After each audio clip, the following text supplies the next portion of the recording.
Hi friends. तर आज मी तुम्हाला दाखवणार आहे मस्त अशी झटपट घरच्याच साहित्यापासून बनणारी तांदळाची गोड खीर कशी बनवायची ते दाखवणार आहे बघा. तर सध्या गुढीपाडवा येतोय, तर गुढीपाडव्याच्या निमित्ताने आपण काहीतरी खायला गोड बनवतो बघा. त्यासाठी तांदळाची खीर कशी बनवायची ते दाखवणार आहे. त्यासाठी व्हिडिओ पूर्ण बघा, अजिबात व्हिडिओ स्किप करू नका. तर तांदळाची खीर बनवण्यासाठी इथं मी 3 चमचे बासमती तांदूळ घेतलेत. तुम्ही तुमच्या आवडीनुसार कोणताही तांदूळ वापरू शकता, किंवा तुमच्याकडे अगदीच तांदूळ नसेल, आपला रेशनचा तांदूळ असेल तर तुम्ही तोही वापरला तरीही चालेल. आता हा तांदूळ मी 2 ते 3 पाण्याने स्वच्छ असा धुवून घेणार आहे बघा. 2 ते 3 पाण्याने तांदूळ धुतल्यानंतर यावरती झाकण ठेवून मी हा तांदूळ असाच साईडला अर्ध्या तासासाठी भिजायला ठेवणार आहे बघा. तर अर्धा तास झालेला आहे आणि इथं बघू शकताय तुम्ही आपला तांदूळ व्यवस्थित असा भिजलाय. तर या तांदळाचा छान असा तुकडा पडायला लागलाय, म्हणजे आपला तांदूळ व्यवस्थित असा भिजून तयार आहे. आता हा तांदूळ मी मिक्सरमधून याची छान अशी बारीकशी पेस्ट करून घेणार आहे. तर यामध्ये मी थोडंसं पाणी टाकून बघा, म्हणजे तांदळात भिजवलेलं जे पाणी होतं तेच पाणी यामध्ये मी थोडंसं पाणी आणि तांदूळ घालून याची छान पेस्ट करून घेणार आहे बघा. तर तुम्ही बघू शकताय मी अशा पद्धतीने याची छान अशी पेस्ट करून घेतलेली आहे. आता खीर बनवण्यासाठी इथे मी गॅसवरती कढई गरम करायला ठेवली. कढई गरम झाल्यानंतर यामध्ये मी अर्धा लिटर दूध टाकलेलं आहे. इथं मी म्हशीचं दूध वापरलं आहे. तुम्हाला हवं असेल तर तुम्ही गाईचं सुद्धा वापरू शकता. इथं मी अर्धा लिटर दूध घेतलं आहे. आता हे दूध मी छान असं थोडंसं गरम करून घेणार आहे. अगदी नॉर्मल गरम करून घ्यायचं. तर बघू शकता अगदी 2 ते 3 मिनटासाठी मी हे दूध छान असं मीडियम गॅसवरती गरम करून घेतलेलं आहे. आता यामध्ये आपण तांदळाची जी पेस्ट केली होती ती पेस्ट मी यामध्ये घालून घेते बघा. त्या तांदळाच्या पेस्टमध्ये मी अजून थोडंसं पाणी वाढवलं आहे बघा.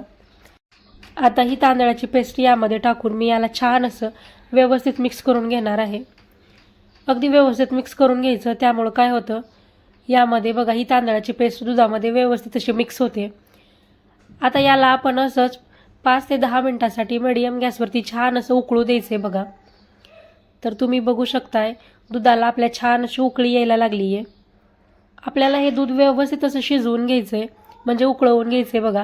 कारण आपल्याला यामध्ये तांदूळ कच्चा घातलेला आहे, त्यामुळं हा तांदूळ आपल्याला छान शिजवून घ्यायचा आहे. तुम्हाला जर अगदी झटपट बनवायची असेल आणि तांदूळ वगैरे भिजवायला तुम्हाला टाईम नसेल तर तुम्ही तांदळाऐवजी बघा आपला जो नॉर्मली रोजचा पांढरा भात असतो तो भात त्याची छान अशी पेस्ट करून भातामध्ये थोडंसं पाणी टाकून त्याची पेस्ट करून सुद्धा तुम्ही या दुधामध्ये मिक्स करून सुद्धा तांदळाची खीर बनवू शकता बघा. खायला खरंच ती सुद्धा खूप सुंदर लागते. पण इथं आपण तांदूळ भिजवून त्याची खीर बनवतोय.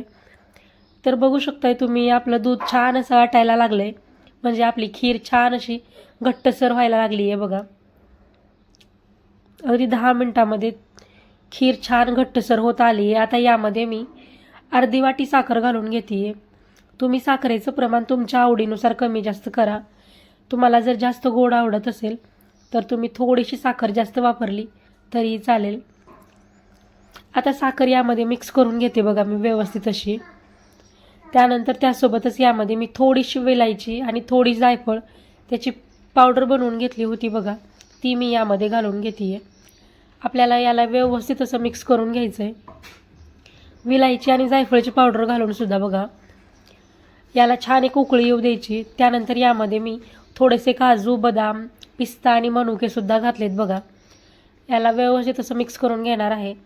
तुम्ही इथं तुमच्या आवडीनुसार ड्रायफ्रुट्स घाला किंवा नाही घातले तरीही चालतील. तर आता याला ड्रायफ्रुट्स घालून मी परत एकदा ही खीर छान अशी 5 मिनटासाठी अजून मीडियम गॅसवरती शिजवून घेणार आहे. मस्त बघू शकताय तुम्ही आपली खीर किती छान अशी घट्टसर तयार झालेली आहे. इथं आपली मस्त अशी गरमागरम तांदळाची खीर तयार आहे.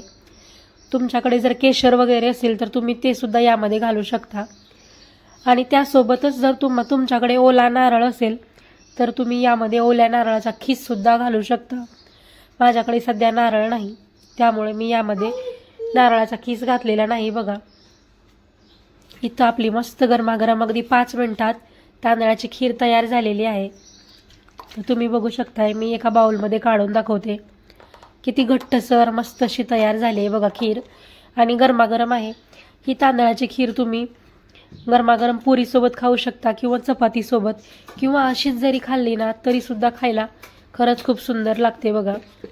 तर काय होतं, आपल्याला नैवेद्याला वगैरे काहीतरी घरात गोड बनवायचं असतं आणि नॉर्मली प्रत्येक वेळी काय करतो आपण, रव्याचा शिरा बनवतो. तर काहीतरी वेगळं म्हणून तुम्ही ही तांदळाची खीरसुद्धा बनवू शकता बघा. खरंच खायला खूप सुंदर लागते ही खीर. तर तुम्ही अशा पद्धतीने ही तांदळाची खीर घरी एकदा नक्की ट्राय करून बघा आणि कशी झाली ते मला कमेंटमध्ये नक्की सांगा. व्हिडिओ आवडला असला तर व्हिडिओला लाईक करा, शेअर करा आणि अशाच पद्धतीचे व्हिडिओ पाहण्यासाठी आपल्या चॅनेलला नक्की सबस्क्राईब करून घ्या.